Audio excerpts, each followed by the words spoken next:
Hello, good morning, and welcome to this Dawn Busters Taste Challenge. Here we are at 5:40 a.m. Central Daylight Time. It's peaceful outside. It's very humid. It's a little cool compared to what it was yesterday morning. No air conditioner fixed yet. They're supposed to come today and replace it if the weather cooperates. But I was able to sleep fine last night, you know. So I didn't watch this video for that purpose. I understand. It's not a vlog. Calm, peaceful weather right now.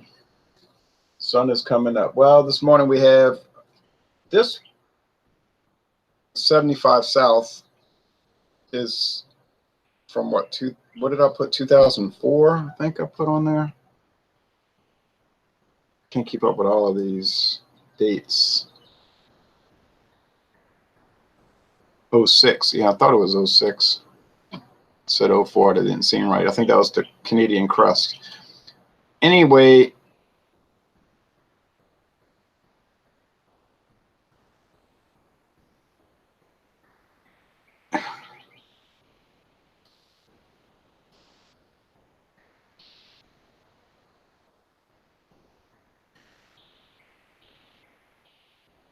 hold on. Anyway, sorry for the delay. This is not a brand of whiskey you're going to typically see in a store. Anyway, you might see it if you go to Vons, Jewel Osco, Albertsons, Super Value in these stores. I think it is a store brand, 75 South. It replaced, from what I can tell, the Albertsons, so that they could sell it across the different companies they own. Blended whiskey, 75 South. Then there's this little certification down here.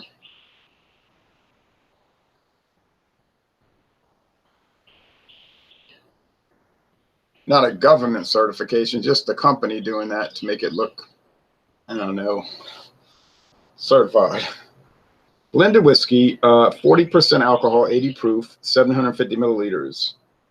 And they're talking about this is the traditional spirit of the South, the great southern United States, and all of that. It's a strange name. I think it has something to do with Interstate 75 southbound. I don't know exactly why.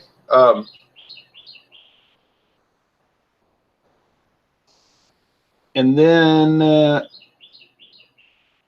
it says somewhere on here, bottled by the Founders Company, Louisville, Kentucky.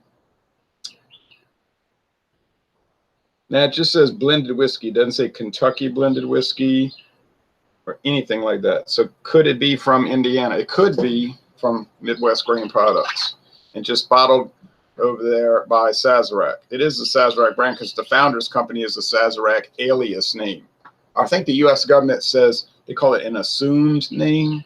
That's the legal term, I believe, an assumed name. And Sazerac got a lot of assumed names. The Founders Company, IWA Distilling. What's another one they use? County Line Distillers. Well, here's Triple Crown. From Triple Crown Distilling, another assumed name because the real company is McCormick Distilling. This is a 375. That's a 750, so this is half the size. I got this for $3.99. $3.99. Can you believe it? The regular size bottle is about 21 bucks. Little pricey for a blended whiskey.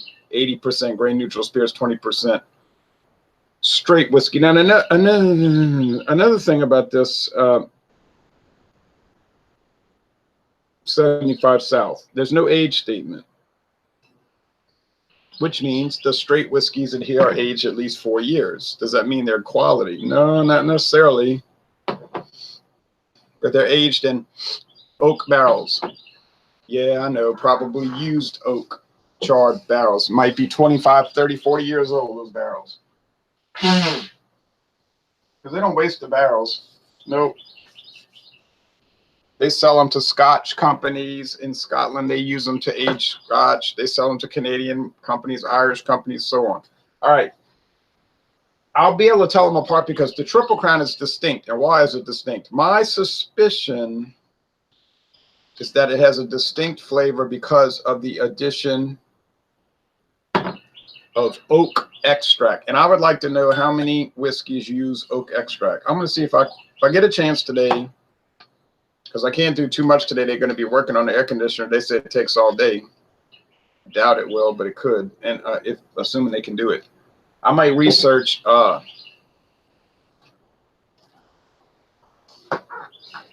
what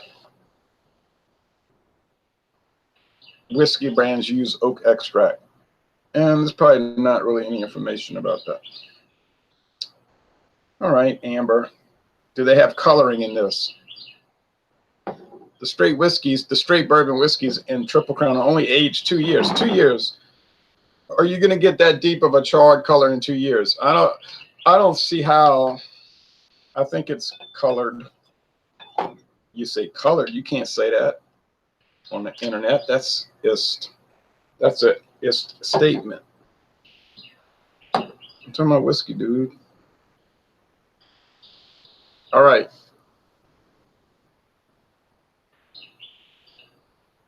Forward too much. This one's darker. The 75 South is amber, and the other one's more gold.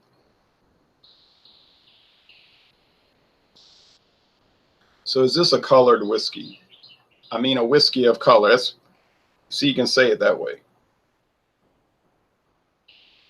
I mean, a whiskey of color. It might be. It might have caramel color added, which is allowed. Could it have blending sherry added? I bet it almost certainly does. That's a common ingredient that they're allowed to have, American blended whiskey. I'm gonna have to be careful not to look at this. So you got to be careful how you speak. We want to be proper and use the right terminology.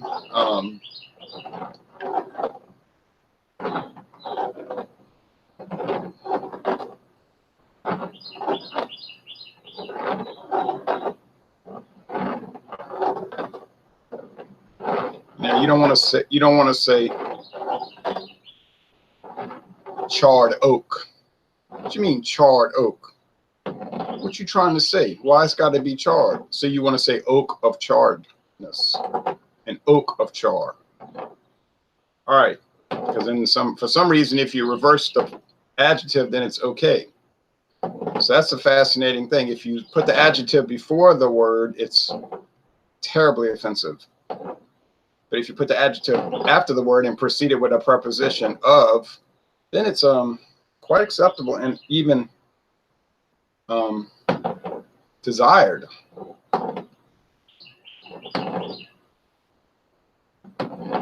Yeah, I mean, blended whiskey, when you think about that for a minute, blended whiskey is a pretty offensive term.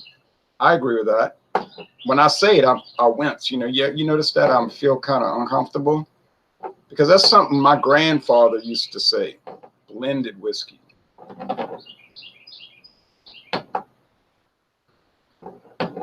And I think today we should say a whiskey of blend.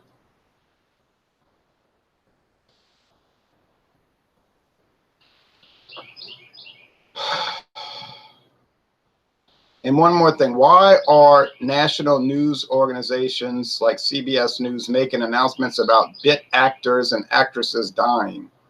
Nothing against the actor or actress, you understand? But I'm like, this is headline news. Usually in the past,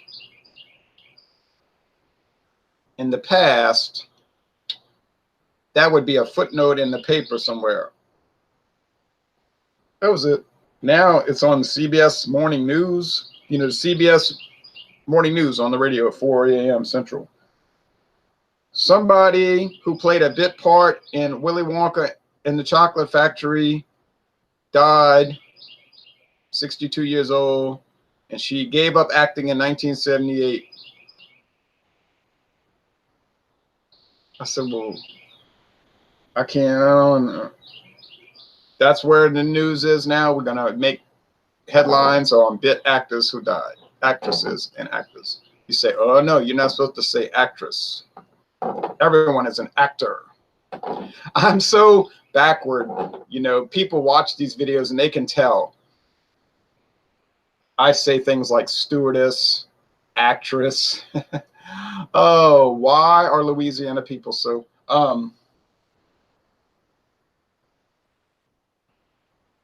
It's just...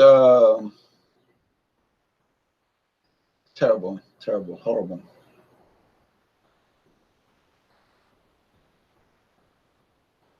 Say he, she.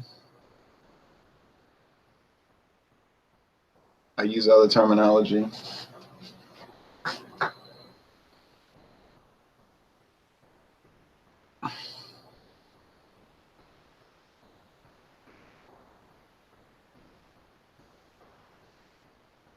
It smells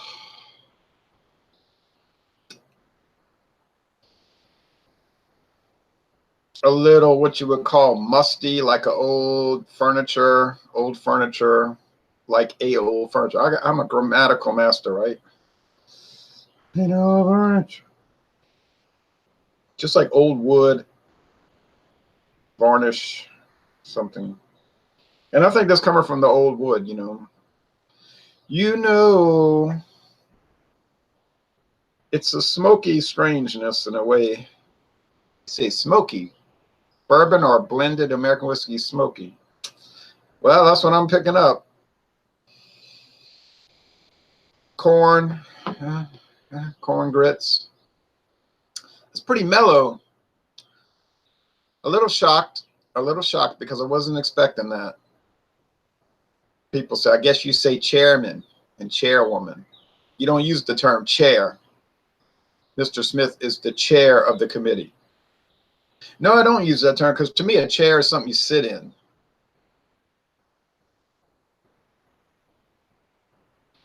So I'm just a rogue in that sense. And I'll go to meetings and I'll intentionally say, I want to speak to the chairwoman, the chair lady. And, you know, people will jump back and say, keep an eye on him, mark him out, get him back. We'll get him. He will be considered, as they use the terminology during the great proletarian people's cultural revolution, the great proletarian cultural revolution under Mao, unapproved persons list. So I would be on the unapproved persons list by using definite right deviationist terminology like chairwoman or chairman. Interestingly, in Zhongguo in 1975, the term was Chairman Mao. Chairman Mao. They didn't say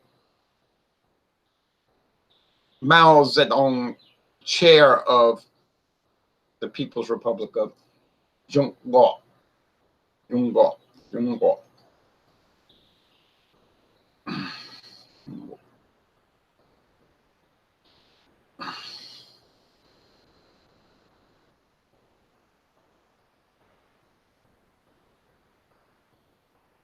Zhongguo. Menguo. I've never been there. Taipei. I don't know, but I've been told in the heat of the day a man died of cold. I did not wash these glasses with smoke. I kept them very clean. Strange. Charred barrel, even though it's used. Well, I think this could be a tough one. Now, I went in here breezy, easy, you know, confident, cocky, strutting. You know, you saw me strutting into this hangout like, yeah, I got this down, pat. 75 South is going to be so inferior to Triple Crown, and Triple Crown is flim flam because it cheats and uses flavoring. And then then you'll do the rant about the flavoring. Then after that, you could do the rant about the use of terminology and politically correct as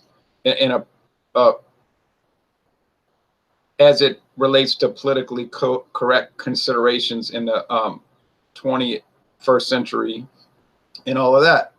And then after you get through all of that stuff, then you'll do the taste challenge, which will be hardly a challenge, and you'll zip through it, get it right, say, I did it. And then you'll be off recommending people to watch the next video.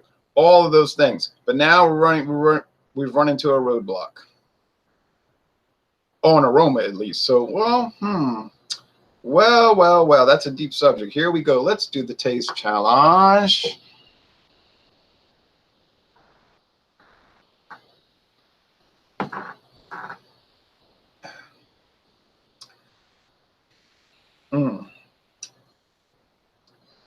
You ever ate sugary things? You ever tasted something sugary and vanilla-ish and flour-ish, like nectar? Yes. Honeysuckle. Little orange peel.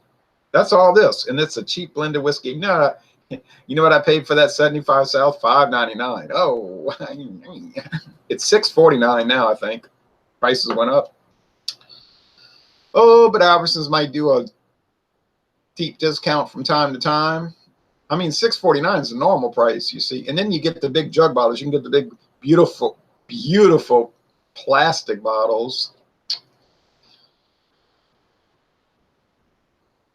And I don't know what PET stands for. People say PET. Well, it does spell PET. I said, I don't know what that stands for. Is it plastic elastomer technology? You know, that could be a plasticine elastomer technology.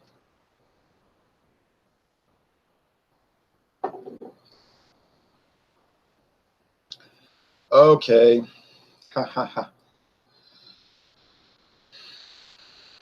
That one has so much corn distillate flavor. It's like filler. You know what I mean? Just like filler grain alcohol. Does this taste bad? Well,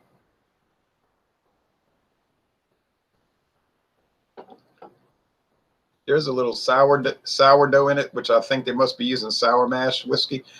Doesn't taste bad, but it's hardly developed. It's very basic and just blah. What do you expect for $6.49? Hey, if you pay $6.49 plus tax, and the worst you could say is it's blah, that's not bad, because you would almost figure it'd be undrinkable and just straight up nasty. Like the Ron Rio. Somebody told me you need to dump that rum out before you get sick. Well, I've sipped on it 3 times now, and I've not gotten sick. Well, I've gotten sick to my stomach, you know, and when you smell it, it makes you want to regurgitate. You know, it's very horrible. But I didn't get physically sick. I know I sipped on it. I didn't have any negative side effects. Could be destroying my brain, though. Oh, that's the worst. So that's a benchmark. I'm going to keep it around because it's a benchmark. I'll say, you don't know what that is. Because, you know, people get on the internet talking about Jack Daniels. I'd rather drink glue than that. I'd rather drink horse urine strained through a dirty sock than Jack Daniels. You know, all this tomfoolery. I say, yeah, well, big boy, you seem like a man who wants to take care of business on the internet. Well, why don't you drink some Ron Rio if you want to talk about what's bad? Let's see how brave Big Baller is. All right. I must be brave or stupid because I've been sipping on it. Either brave or stupid. You take the pick. I wouldn't take offense to either choice.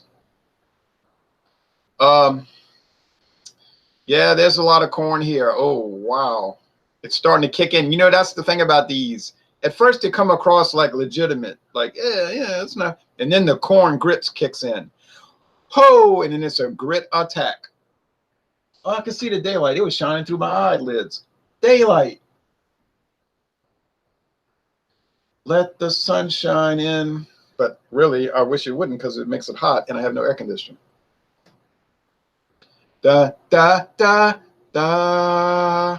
All right. Da, da, da, diddle.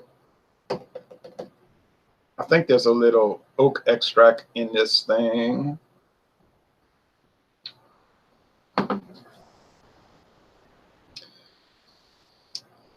It tastes unusually strange.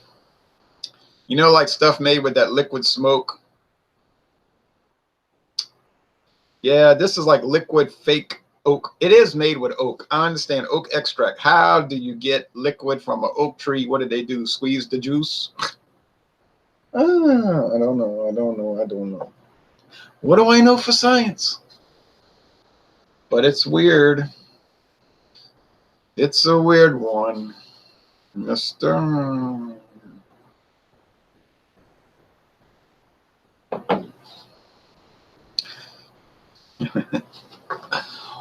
Oh, you can actually go buy this product. You can go to your local Albertsons affiliate. Oh, that's cool air right there. It feels like it's coming from the north. In July? Won't last.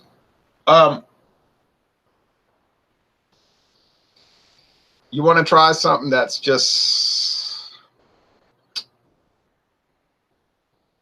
I don't know, you just shake your head and you smile when you drink it. You say, oh, come on now. Who drinks this?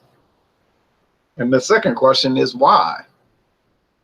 But yet I'm sitting here with a bottle that's 45% finished. Oh, well, is it bad? It's not bad, I guess. But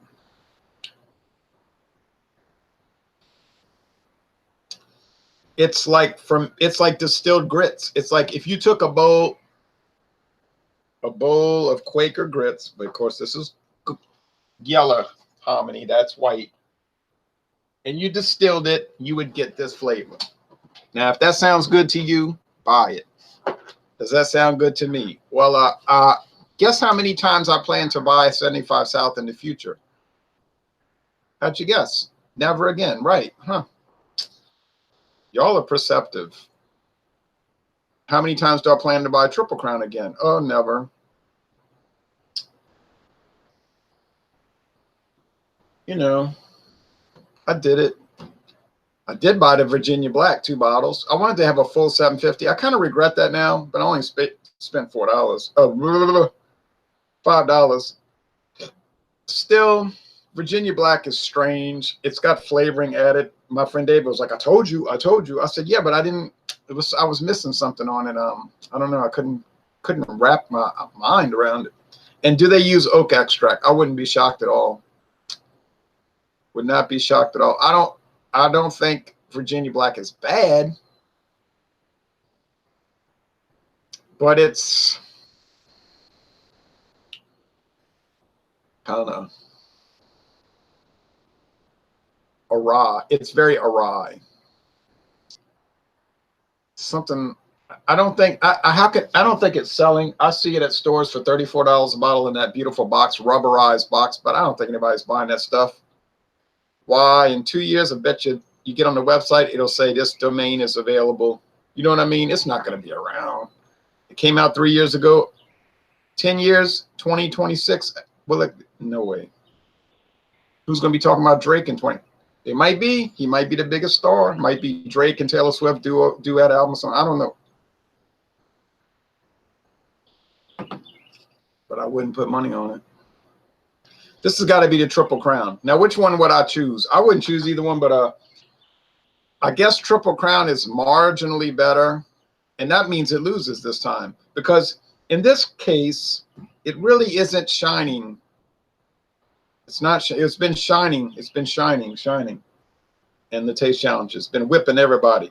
But I think now that I'm starting to catch up with it, you know, like I was behind on the taste, and my ability was, but now it's caught up, and I'm starting to get a grasp of this oak extract, and I can see what I'm dealing with.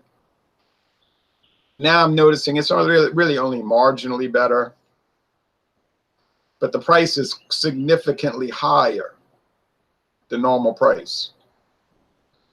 So if something's only marginally better, but yet the price is significantly higher, that means it actually loses. It would lose because you're paying way more to get what? Just a tiny little bit better? No. No way. Sorry, I'm not doing that. And in the case of these two, I really don't know if I could call a true winner.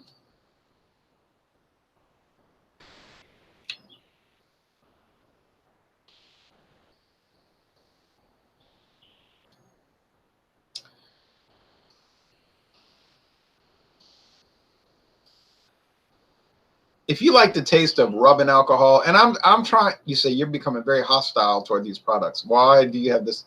I don't have an attitude, and I have no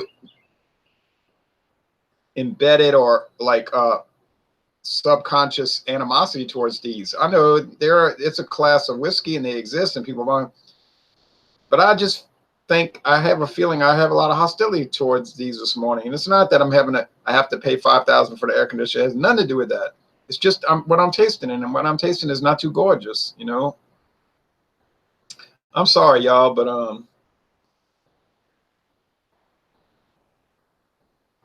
I just don't see it. And I think even more than I thought before, because I always thought this anyway. I thought the Seagram 7 Crown was going to beat Triple Crown. But I didn't think it would beat by too much. But now, that'll be Saturday, God willing.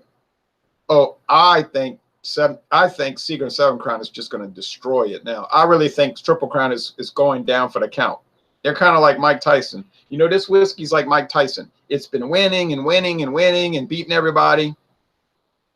But then people have noticed, they said, well, you know, that Triple Crown hasn't gone into any fights very deep. It's gotten a knockout real early against pretty inferior competition, pretty, you know, slubs, no, you know, knockabouts, chumps. So you're bragging on it. It has a power punch, you know. It's a puncher, but is it a boxer? Can it really fight? And like Mike Tyson, there was a suspicion that he might have had a glass jaw. Can it take a punch? Can Triple Crown take a punch? Well, now here the first time,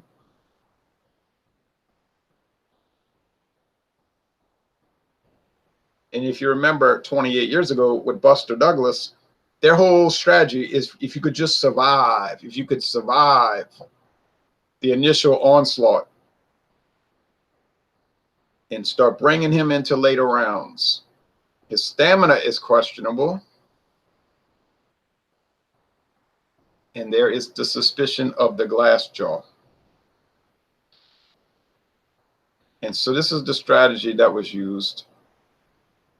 And then you heard Jim Lampley say, I don't like his legs. I don't like his legs. His legs don't look good. Because all the suspicions turned out to be exactly correct. Because these are seasoned analysts and they're watching it. They're saying, we can see this is not a great boxer. This is a mirage. This is what they were saying in 85, 86, 87, 88, 89. It's a mirage. It's a mirage. Don't fall for it. Well, I fell for it, but I didn't know anything. You know, I just see people out there swinging and knocking people out, and I'm thinking this is great, you know, but I don't realize there's more to it. And like with these whiskeys, I see Triple Crown just whipping them up, you know, but I'm not thinking you're going against junk, you know. And so there you go. So I think Triple Crown got well schooled today. And by what? A great whiskey? By no means. By no means. Not even a good whiskey, honestly. But it was schooled in this, you know what I'm saying, that it wasn't really that good to start with. And that oak extract can only take you so far. You can cheat for a while, but then you get caught out. And it's been caught out. So I say this is the Triple Crown. This is the 75 South. The Triple Crown is it is better in a peripheral sense. But when you start looking into the depth of it, no. If you took the oak extract out of it, I bet you it wouldn't be any better than the 75 South, and it might be worse. It probably would be worse because of the aging problem, the 2-year differential. So I say this is Triple Crown. And now I'm starting to finally realize what I was worried about all along, that there was this kind of situation. So TC, please be TC. It is TC. I got it. I did it. I did it. I did it. I did it. Well, so, but it isn't me. It's the oak extract. That's the fly in the ointment, you see. So if you're a good whiskey reviewer and you want to get into really great stuff, is it worth even using these two as an examination? It is worth it in the exercise sense of it. because you can start picking up things that maybe you wouldn't pick up normally and without practice. And people watching might say, you do a lot of practicing. Yeah, that's what you got to do. It's one of those things. So anyway, I think tomorrow afternoon, tomorrow evening at 7 Eastern, we're going to do flavored liqueurs, flavored whiskeys. Do I have any excitement with that? No, I do not. Would I even recommend you watching it? Not necessarily. James P. Madonna's got Jack Daniel's Honey. I tried it once and I was thoroughly displeased with it, but I only tried an ounce. They give you such a rip-off amount. And I'll say that openly. You go to their distillery, you pay $17. That's a lot of money to lay down for a tour. You know, you're paying them to show you their facility. Seems to me they should welcome you in, and they're so proud of their product, they should just show it to you, right? No, that's not how it works. And then at the end, we're going to let you try some Jack Daniels. And I'm like, this little, I mean, literally it's like an ounce, not even an ounce, in this little thimble, plastic thimble. That got me kind of hot right there. I said, talk about I mean, their museum is interesting with all the pretty bottles, the old bottles, but you can see that for free. You don't even have to pay for that. The best part of this thing is free.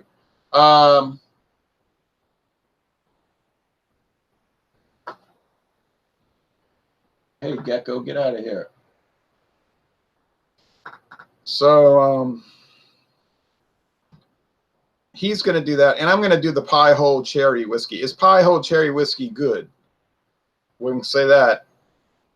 But it's something to look at, you know, for good or ill, for good or ill. So thanks for watching this taste challenge, and I'm more excited about Saturday because I'm rooting. Yes, I have a favorite. You say you're taking sides in your own taste challenge. Yes, I'll be pulling for Seagram 7 Crown. All right, but I'm gonna mix them up and do a blind taste test. But I'll be pulling for Seagram 7 Crown. And you can pull for Triple Crown if you want. But I'm saying go Seagrams, go. Go, Seagrams, go. Thanks for watching this video production.